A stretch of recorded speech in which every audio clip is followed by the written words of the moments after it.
The title of this morning's message is Applause or Reward. Matthew chapter 6 is one of those chapters where Jesus says the same thing over and over again, not because he's randomly repeating himself. Jesus never does things randomly. I believe he is repeating himself with a few statements and phrases to help us, because sometimes these things get a little overlooked when we read the Word. And when he repeats himself, usually there's something he really wants us to take note of. You may have found in the scriptures sometimes it says, "Truly, truly, I tell you," or "Verily, verily." These repeats carry the same value of what Jesus wants to communicate. But in these phrases and things that Jesus repeats in Matthew chapter 6, we're going to get to it now. He's busy speaking about three disciplines, not limited to these three, in addition to the other disciplines we have as believers, as Christians. But he's busy speaking about three disciplines every believer should have in their lives. Not suggested ones. God commands. These specific three that Jesus is speaking to in Matthew chapter 6, these three disciplines are giving, praying, and fasting. And at first, when you read about these, it looks like Jesus is speaking about three different topics, but actually, Jesus has tied this into his only and one sermon that he's busy sharing and that's been recorded for us. One sermon. And what Jesus is doing in this specific passage is he's dealing with an issue, and sometimes this issue that Jesus is dealing with can quietly creep into every area of our spiritual lives. So there's an issue, we're getting to this issue. There's an issue he wants to kind of confront and lean into with all these repeat phrases about something that could quietly creep into every one of our spiritual lives. Jesus not onto the activity, but he's more on the motive.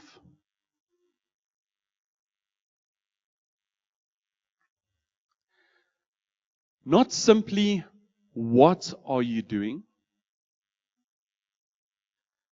But why are you doing it?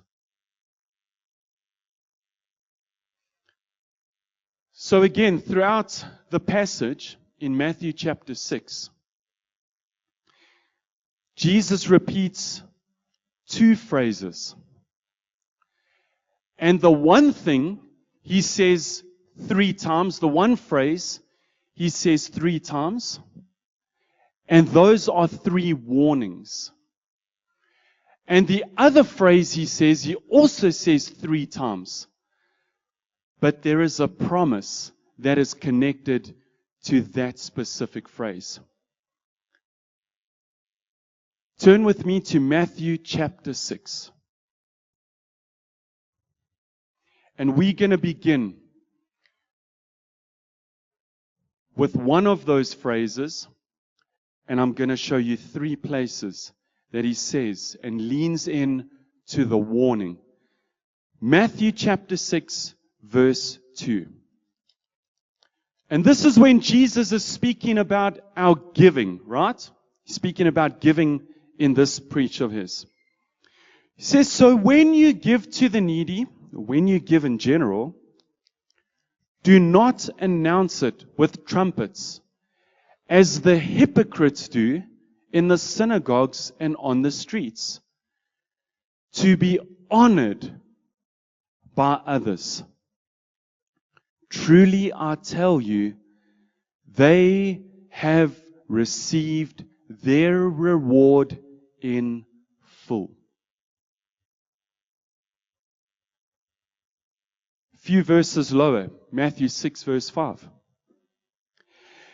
And when you pray, so Jesus goes from giving, he's going to speak into our praying. And when you pray, do not be like the hypocrites, for they love to pray standing in the synagogues and on the street corners, to be seen by others. Truly, I tell you, they have received their reward in full. And then a little further down, Jesus speaks into our fasting. Matthew chapter 6, verse 16.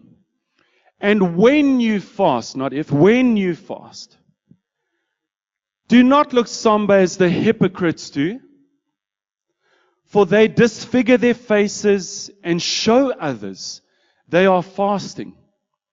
Truly, I tell you, they have received their reward in full. Are you catching the warning phrase? Let's say together, they have received their reward in full. Why does Jesus repeat himself? Because the same temptation is in every spiritual discipline. Whether you're worshiping, whether it's your time in the Word, whatever spiritual discipline as a believer you have built healthily into your life, there's a temptation, the same temptation and warning, Jesus warns us, wants to try creep in. Here's the temptation. We can do the right thing, but for the wrong reasons. Now, you and I believe many times we have done the right thing and we've done it for the wrong reasons. I've got a sneaky feeling we are all guilty of that. Every one of us, 100%. But we don't live there.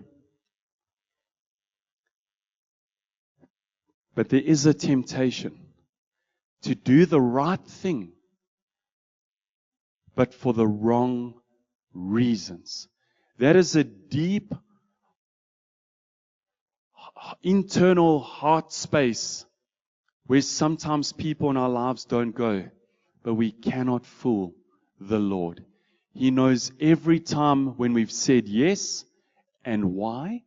He knows every time when we've said no, and He also knows why. But I want to tell you, Jesus has never condemns giving. He never condemns praying, and He never condemns fasting. He confronts the motive. He confronts the motive behind it. That's what He confronts, the motive behind it. You know, in the Bible, we read about the Pharisees. You have the Sadducees and whatever. The Pharisees were the religious leaders at that time. And it actually, a Pharisee can also describe somebody who looks holy on the outside, but inside the motives are warped, crooked, or even corrupt. So the Pharisees, they lived in a way that they wanted to be seen by man. They wanted to be noticed and recognized by the community and many others. The Pharisees gave to be admired. They prayed to be applauded. They fasted to even appear spiritual. But Jesus saw right through all of that facade.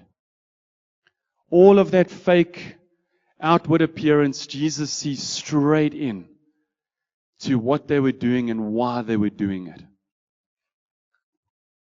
And you know what Jesus said? Jesus said something shocking about people, about them, and about people who live like them. Remember what he said? They have received their reward in full. What are we encouraged to do as believers? To store your treasures in heaven. To store your rewards in heaven. Because we know one day, those who are near to Jesus, and we are saved eternally, that great and marvelous day will come for us. It will be dreadful for many others. We trust that we get more salvations in. But the point is He prepares, and there will be rewards for us in heaven. Heavenly rewards. Eternal heavenly rewards.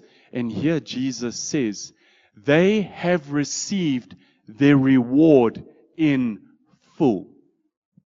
There's nothing waiting in heaven for them. For those particular acts of giving, of praying, of fasting in these particular disciplines for in context with today's message. No more heavenly, they received their reward in full.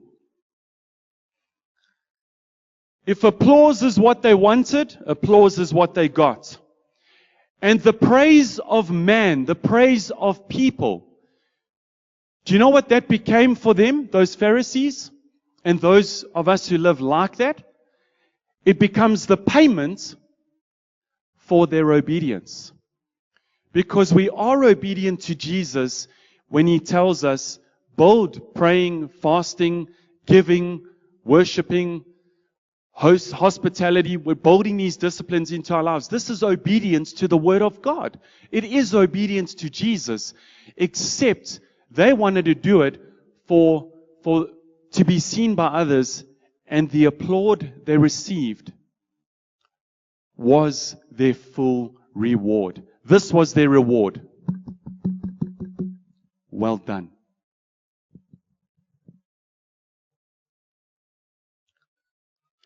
And you know what that forces you and I to ask?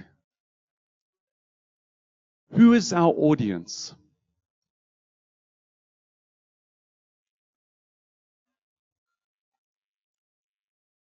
From the same pulpit we have said we live for, and we desire to live for the audience of one. And His name is Jesus. Because the audience you choose determines the reward you receive. You can receive an applause from man or an eternal heavenly reward from our King. Now that highlighted the 3 warnings, but Jesus doesn't park there. He takes it further into His promise. And there's one phrase that He repeats 3 times as well. And there's this powerful promise that is attached to that. And He's calling us higher to live in this promise. In some of those same verses, we're going to read it together now. He repeats Himself, and He connects His blessing to it. And this morning He wants to connect His blessing to all of our lives together. Turn with me to stay in Matthew chapter 6, and we're going to read verse 4. Now remember, He was speaking about giving here. Listen to what He says in verse 4. So that your giving may be in secret. Then your Father, who sees what is done in secret, will reward you. A little further down, Matthew 6 verse 6, Jesus leans in to us praying. And he says the following: "But when you pray, go into your room, close the door, and pray to your Father who is unseen.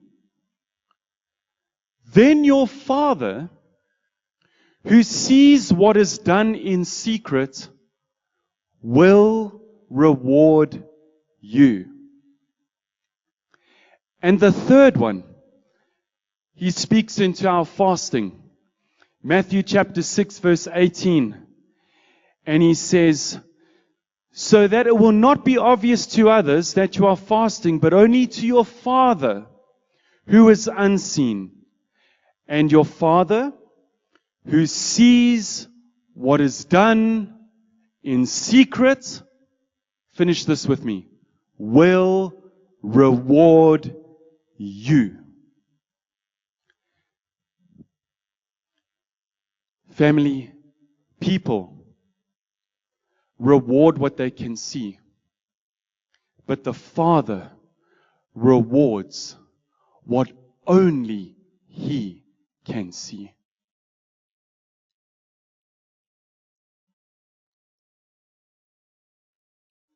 The Lord has seen your hidden prayers, your secret prayers. He's seen your sacrifices. He has seen your sacrifices.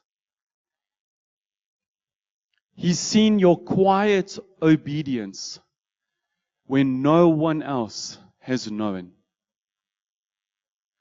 And nothing that has been done in secret has been unseen or not seen by our Father. And what has been done in secret, He will reward you. That is the promise Jesus gives, and His word will never, ever return void. But what is done in secret, He will, not might, not maybe, He will reward you. I wanted to highlight Jesus Himself, and He lived this. We get to see a glimpse of Jesus being the greatest example for us to measure up to live up to, and strive to become more like. You find this in John chapter 5, verse 13. There was a blind guy, and Jesus heals him in the pool of Bethesda. But as Jesus heals him, wasn't the pool that healed him, it was Jesus. When Jesus heals him, John records the following for us, and observes and witnesses what Jesus does. Look at this example. John 5, verse 13. The man who was healed had no idea who it was.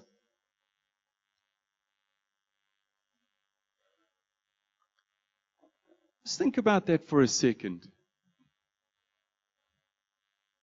The man who was healed had no idea who it was, for Jesus had slipped away into the crowd that was there. I believe the Lord is encouraging us to become like Him, to slip out into the crowd, to slip out the back door, not for everybody to notice, other than our Father who sees what is done in secret will reward you. That moment in Jesus' life, it speaks volumes into what you and I do and why you and I do it. And when Jesus models this, it encourages us to just think about everything we do when we pray, when we fast, when we give, when we gather together in our Sunday celebrations, when we do an outreach, when we serve, when we set up, when we sit down, no matter what it is, when someone reaches out for help. But what is done in secret, Father will reward you. That is the beautiful promise. And I think there may be some areas in our lives where we might be living like this to a degree. But I also think there might be one or two areas of our lives where, hey, I just want to be seen, you know. Hey, so I just want someone to recognize or acknowledge what I did. And I thought today, I was chatting with Brandon Roberts, and I said, Brandon, this is what I'm preaching on tomorrow. And I'm finding it tough because I'd love to give a personal testimony about fasting or about praying or about giving. And it's almost like if I share this in my preach, I don't want man's applause. So you're like, yeah, that's a tough one. So it's like that guy who got a badge for being the most humble guy, but then he wears the badge and the badge was taken away from him. You know, he wasn't humble anymore because he wore the badge of humility.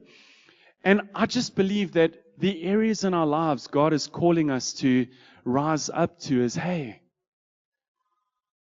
God doesn't just reward us with heavenly rewards and secure those for us eternally.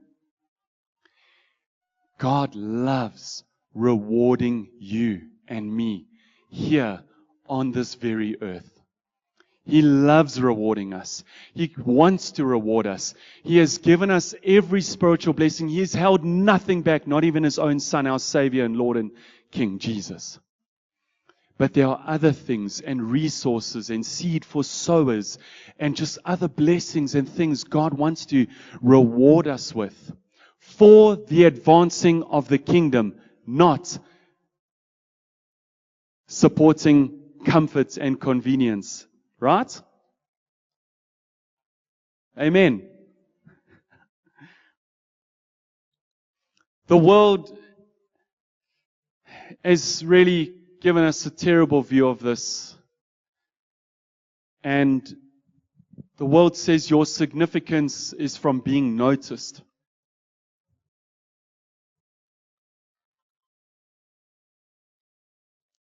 Jesus is everything opposite to the world and the ways of the world. Your significance comes from the unseen. And being faithful and obedient to Him. In closing, I want to share just one or two last thoughts with you. In Matthew chapter 25, verse 23, we know that phrase very well. It says, "Well done, my good and faithful servant." And through this morning's message, I believe the Lord is calling us to live for that voice. To do everything we do for that one voice. For the approval of that one voice. Because it's that voice that we will hear echo through eternity. And that is the greatest encouragement, is not to live for the applause of man, but for Jesus' reward. And this morning, just even as we come to this close, I want to end with this sentence. Choose the secret place over the spotlight. Choose that place. Because what the Father sees in secret, He rewards openly. And His reward will always outlast people's applaud. Amen.